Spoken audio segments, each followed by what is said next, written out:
Oke deh, di video kali ini kita akan bahas bagaimana sih peristiwa siklus air terjadi. Nah, perhatikan baik-baik ya. Pertama-tama diawali dengan pancaran cahaya matahari. Pancaran cahaya matahari ini akan mengenai permukaan laut,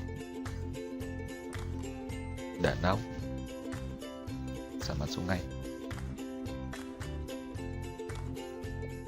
Nah, pancaran cahaya matahari yang mengandung energi panas, ini atau kita sebut sebagai kalor, ya.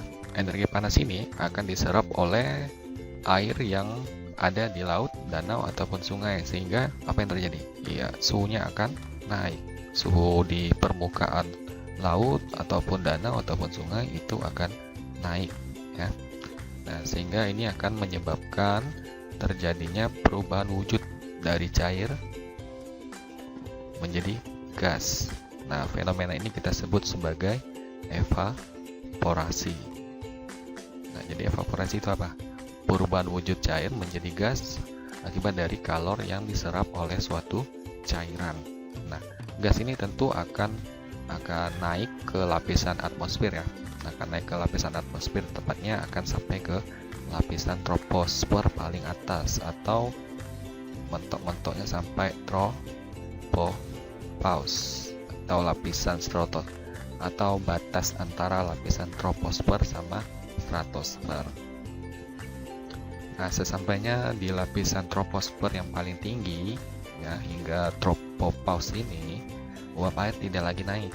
Nah, melainkan berhenti. Loh, kenapa? Karena pada lapisan ini, ya, suhu udara di sana udah sangat rendah. Ya, suhu di sini nih udah rendah sekali. Akibatnya apa? Akibatnya nanti uap air ini, ya, tadi kan dalam bentuk gas. Oke, gas ini kan wujudnya berupa uap air. Nah, uap air ini nanti akan berubah wujud akibat adanya perubahan suhu tadi yang suhunya rendah. Nah, akan terjadi apa? Peristiwa kondensasi. Ya. Kondensasi ini merupakan proses pengembunan atau pendinginan uap air menjadi embun atau titik-titik air atau salju, atau bisa juga berupa es. Nah, kumpulan uap air yang mendingin inilah yang kita sebut sebagai kondensasi. Kondensasi. Nah, tentu uap air di sini, ya, lama-kelamaan kan akan semakin banyak nih. Akan semakin banyak yang kemudian nantinya akan membentuk awan. Nah, awan inilah yang kita lihat dari permukaan bumi, ya. Karena jumlahnya akan semakin banyak, massa dari awan ini akan semakin banyak, ya. Titik-titik air ini akan semakin banyak di atmosfer, menyebabkan lama-kelamaan titik-titik air ini akan jenuh, atau dalam arti kata air itu akan tidak mampu lagi menahan titik-titik air dalam jumlah massa yang besar. Nah, sehingga apa? Sehingga titik-titik air ini nanti, ya, atau awan ini nanti akan jatuh. Ini akan jatuh sebagai hujan. Nah, peristiwa jatuhnya titik-titik air dalam bentuk hujan inilah yang kita sebut sebagai presipitasi. Nah, jadi presipitasi apa? Proses jatuhnya titik-titik air dalam bentuk hujan. Nah, hujannya bisa beragam nih, tergantung dari kondisi lingkungannya, ya. Bisa berupa hujan es atau hujan salju, atau bisa juga terjadi hujan air seperti di kawasan tropis, ya. Nah, tepatnya di Indonesia nih, salah satunya. Nah, kalau es sama salju, kalau es juga umumnya cenderung terjadi di kawasan tropis, ya. Nah, tapi harus memenuhi suatu kondisi lingkungan tertentu. Nah, kalau salju ini umumnya terjadi di kawasan lintang paling atas atau lintang paling bawah. Oke, balik lagi.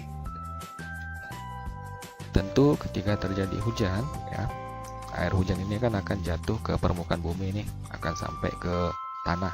Nah, sesampainya di tanah, maka pori-pori tanah nantinya akan menyerap air yang sudah jatuh di tanah ya, akan diserap.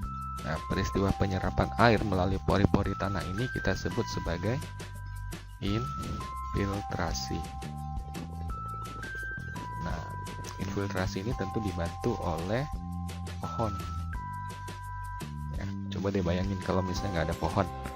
Ya, tentu proses infiltrasi tidak akan bisa berlangsung dengan maksimal. Ya, tentu bisa jadi akan mengakibatkan bencana misalnya seperti tanah longsor atau banjir, ya, banjir bandang. Nah, bagaimana dengan air yang tidak terserap? Air yang tidak terserap ini akan mengalir, ya, akan mengikuti aliran sungai, ya, dan bermuara ke laut. Nah, seperti itu kira-kira. Lalu bagaimana kalau air hujan itu jatuh di kawasan daratan yang cekung? Nih, misalnya seperti ini nih. Jatuhnya di kawasan daratan yang cekung. Ya, tentu yang akan terbentuk adalah danau, di mana nanti air akan ditampung di kawasan cekungan itu. Oke. Nah, peristiwa siklus air ini tentu sangat bermanfaat sekali dan sangat penting di bumi, ya. Kenapa? Karena melalui peristiwa siklus air inilah suatu air itu akan mengalami daur ulang. Nih, coba dibayangin kalau misalnya nggak ada peristiwa siklus air, ya tentu nggak akan ada hujan. Yang ada nanti apa? Ya, air danau, sungai, sama laut. Ya, kalau danau sama sungainya ini masih bisa bertahan. Ya, kenapa? Karena ada matahari yang setiap hari selalu memancarkan cahayanya. Lama-lama bisa menguap kan?